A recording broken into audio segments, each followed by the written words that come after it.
driving would be like if we didn't have kids. Yeah. Kids or a dog. The backpack's right here.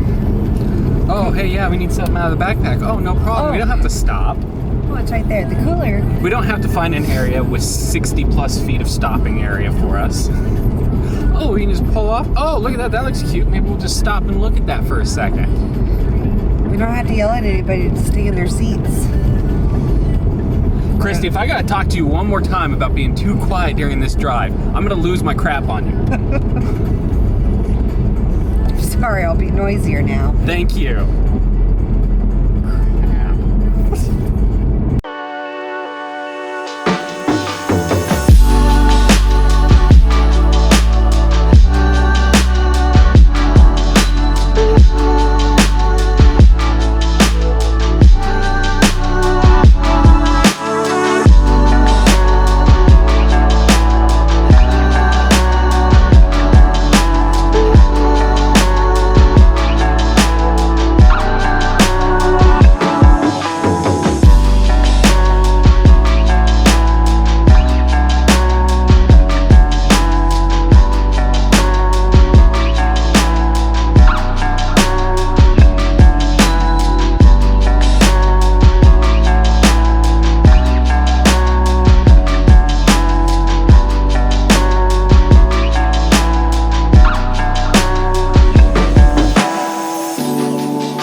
Happy frickin' Wednesday, everybody.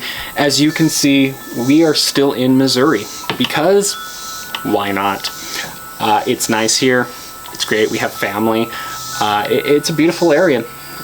Also, there's a little holiday coming up called Labor Day. I know, I never heard of it either until just now, but apparently it is a very big camping holiday, and every campground, even remotely close, is booked up. So we'll probably be here through Labor Day now, Labor Day weekend. I know, shocking yet again, another holiday comes up and we struggle to find a place to stay because everybody else can seem to plan their life out a year and a half in advance, and we cannot.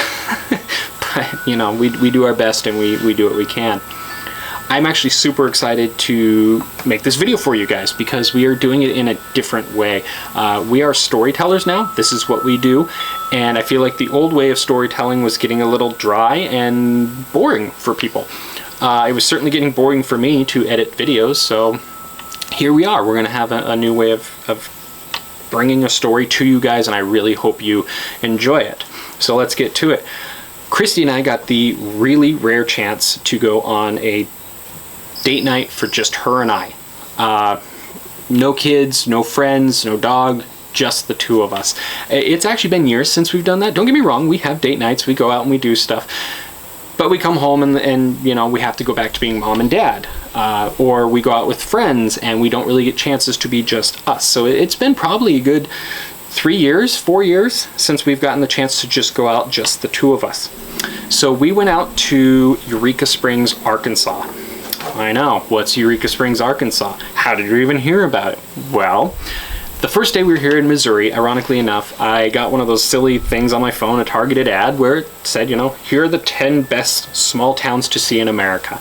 And the number one thing that they had on the picture was Leavenworth, Washington, which we love, we've been to many times, and so it made me click on it. Right under Leavenworth, Washington was Eureka Springs, Arkansas. Sure enough, I Google it, we're like 45 to an hour away from it. So it worked out perfectly. When our family members said they were going to watch the kids for a night and we could get out and go do something, I said, let's go to Eureka Springs, Arkansas. So we booked a stay at a place called the Crescent. It's a hotel from the 1800s and it's haunted. We never saw anything, but it's haunted.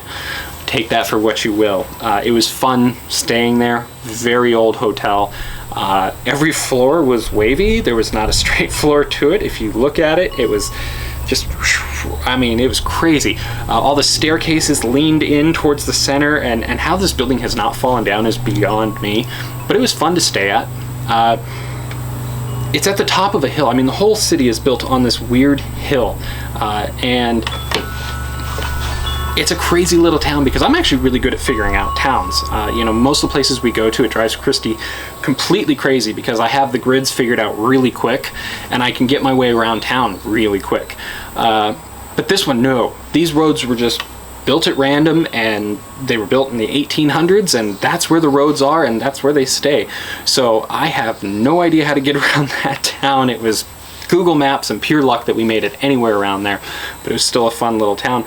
But our hotel was at the top. The whole thing's built on this giant hill, and our hotel was at the very top of the town and the hill. And so from the fourth floor, where they had a really cool bar, you could see everything around you. And so we were up there having a drink and getting to know the town. We were talking to the bartender who had lived there his whole life, and he was telling us the story of this hotel. And apparently this guy in the 1800s had built this hotel, and before it was completed, he was up on the roof doing some work, and he fell off and died. They opened the hotel. It was a hotel for a little while, then it shut down. It stayed vacant for a little while because people were saying that his ghost haunted it. So after years of it being vacant, another gentleman comes in and buys it and turns it into a cancer hospital. He has this special medication that he came up with that cures cancer, and people came from all over the US to stay at this cancer hotel to be treated. Now, many people died there because they had cancer, and that tends to be what happens to people with cancer. But he was a complete fake. His cure-all was just water, sunflower seeds, watermelon seeds, other bits of fruit and vegetables, and grossly enough, parts of other patients. I will let you use your own imagination as to what parts were used and what all went into it, but needless to say, it was very gross. This gentleman actually ended up going to prison, not because of this, but because of wire fraud. The feds kind of knew what was going on. They were collecting information on him, and they were able to get him for taking money from other people, mailing money to him for this fraud, and that's what he ended up going to Leavenworth, not Leavenworth the town, but Leavenworth the prison for.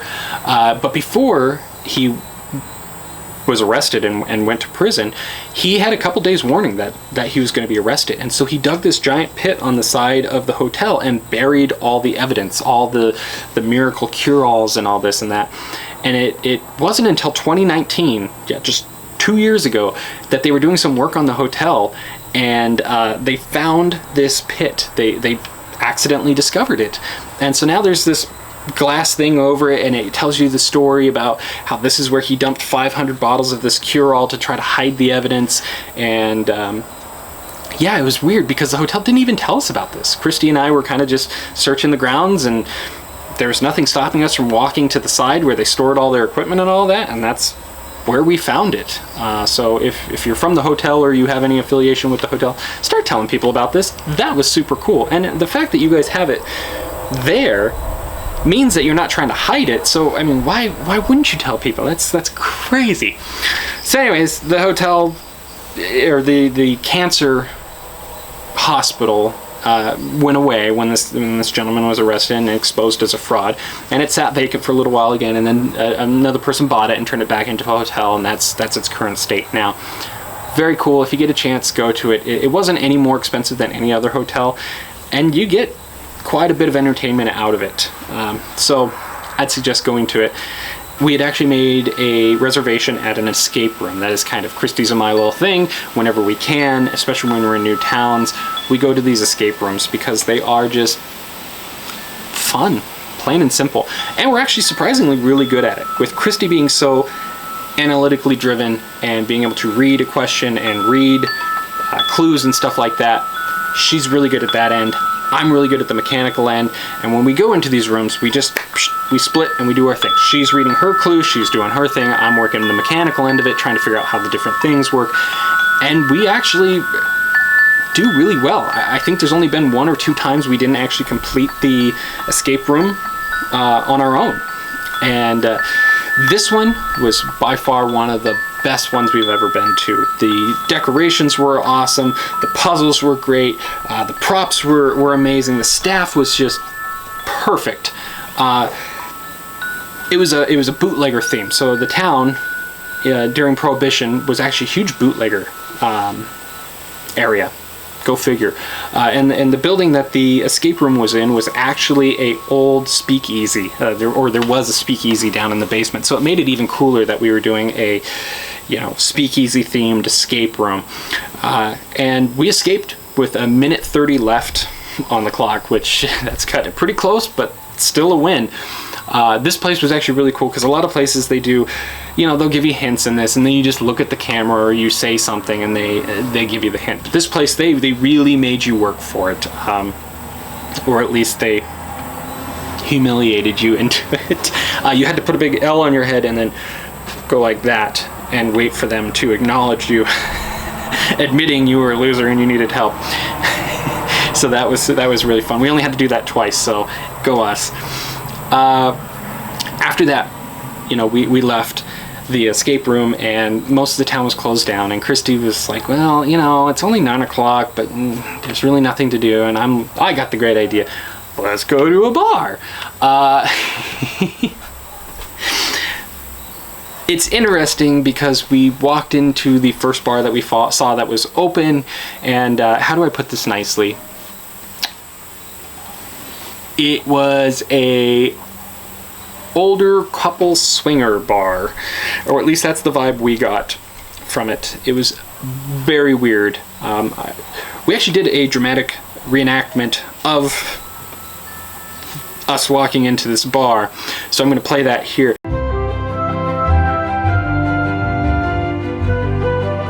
Gee, that was the best escape room ever! I can't believe we made it with only a minute 30 left. Oh, too bad it's the end of the night. But we don't have kids, so we can go to a bar. Okay.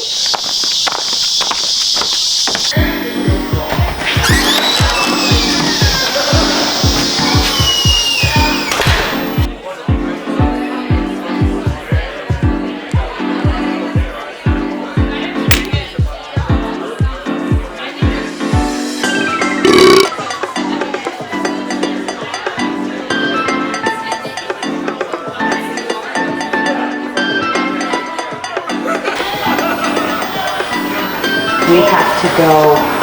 Huh?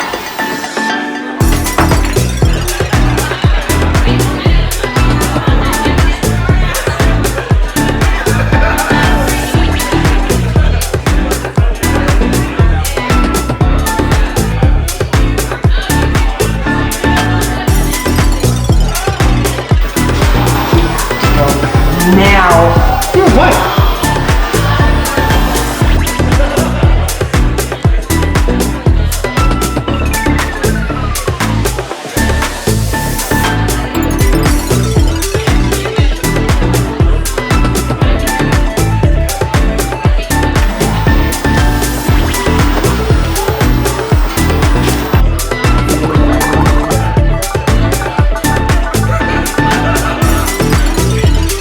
We gotta go. Thank you.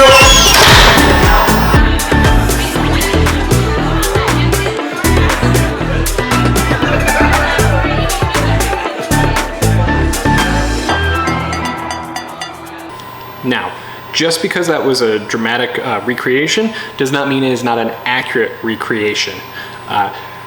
Those characters were based on real people we saw in that bar that evening. Our reactions, Christy's reactions, my inability to pick up on social cues once again, did actually lead us to her saying we gotta go several times before I paid attention enough to realize we gotta go. And let me apologize about the sudden location change. It was too hot outside for my camera. It overheated and shut down, so I'm back inside where it is actually a manageable temperature in here. So it was definitely an interesting place for sure. I don't know if it's always that way, or if it was just that evening. Either way, we did not stick around to find out. We left and went to another bar where we had a good time. We had a drink and went home and went to bed. The next day we woke up and we had not one but 2 massages, because when I booked the hotel, they actually have a day spa thing in the basement of the building. They only had a 30-minute couples massage. So we took that, and then while we were actually out wandering the town on Wednesday, Christy found out that there was another place that had an opening for the next day for an hour-long couples massage, so we ended up booking that and did that. The first place was a great relaxation one, but 30 minutes just isn't enough to really do anything. The second place, they were extremely professional. They took the time to get to know Christy and what we're looking for, medical history, stuff like that, and anyone that knows me knows that I have quite the interesting medical history there. So it was very refreshing to have somebody that actually took the time to talk to me, ask questions, find out what I needed, and was able to not only one, offer a relaxing massage, but number two, one that relieved pain, which is a first for me. It was very, very great. I cannot speak highly enough about these, at least the masseuse that I had. Great job. They also actually have a giant statue of Jesus that they created in the 70s, late 70s, early 80s. It's massive. You can see it from almost all over town. It sits on one of the top hills there, so it's pretty hard to miss. So we went up there and saw that. Unfortunately, there was kind of a crazy storm that was moving in, and actually right as I was doing this panning shot off of the statue of Jesus out onto the hillside, thunder clapped, and it was perfect. Storms of ruin.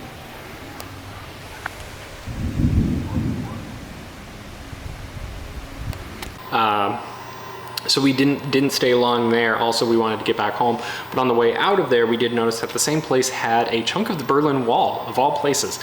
So we stopped, took pictures, took video, did our thing, and then drove home. We were actually lucky enough, our family member let us borrow their car. They have a really fun Camaro to drive, and that was a godsend because our truck would not have fit in that small little town. It just wouldn't have worked. That truck is way too big, and her car was actually perfect for driving around that small little town. Now the only drawback is it hydroplanes like crazy. So when the rain started coming down, and when I say rain, I mean we come from Western Washington, we know rain. This was crazy rain. These were big fat drops, and they all came down all at once, and then it would stop, and then it would rain again, and then it would stop, and then it would rain again, and then it would stop. That was a lot of rain that they got in a very short period amount of time. And that car just hydroplaned like crazy. But we made it back all safe and sound, and had a great time. I mean, overall, Eureka Springs, Arkansas was amazing. I would recommend it to anybody to go visit. Definitely take your time, explore the town, because with the way that the streets are, you're gonna have to really look to find some places, and you're probably gonna end up walking the same street 2 or 3 times before you realize that this loop connects to this one, that one connects to this one, and this is a whole new one down here that you haven't explored yet. So bring your patience, bring your walking shoes, and prepare for an adventure, because it's definitely a cool little town. But it is not the future place for the Wild 5 here, so we are not gonna go back. Great people in there. Again, you know, in between the first massage and the second massage, we had about an hour and a half to kill, so we went and got coffee, and we stopped at this little coffee shop and met this amazing lady to talk to. She was from Texas, recently moved there and opened up their coffee shop, and she was really interested in our story when she found out that we had sold everything and packed up and were out looking for a new place to live. They kind of did something similar, except they knew where they were going. They packed up from Texas and went to Eureka Springs and opened up a coffee shop. And her exact quote was, "I thought we were brave, but no, you guys are." I don't think it's bravery. I think it shows more of just how tired we were with the status quo of where we were at and how much of a change we needed to better our lives. And here we are. We're working on it.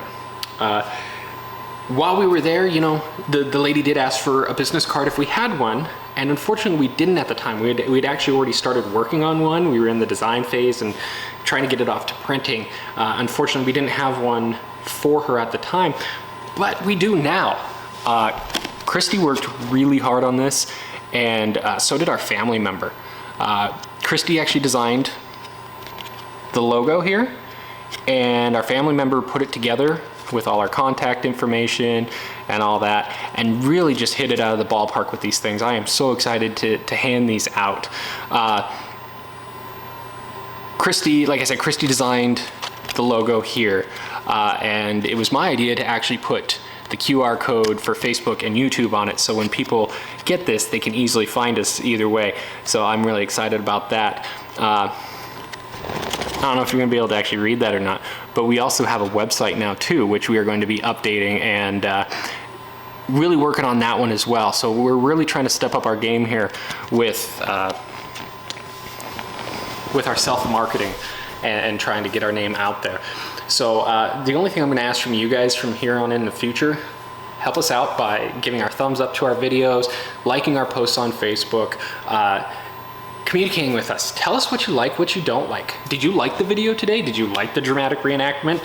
If so, make a comment in YouTube, write a comment on Facebook, give us a thumbs up, a thumbs down, whatever. Let us know so that we can grow and become better storytellers and better at what we're doing now. We really do need your help in that sense. So I'm going to cut it there, but again, thanks for watching. Thanks for your support, and thanks for your help in the future. It is immensely appreciated. Thank you, and we'll see you next time.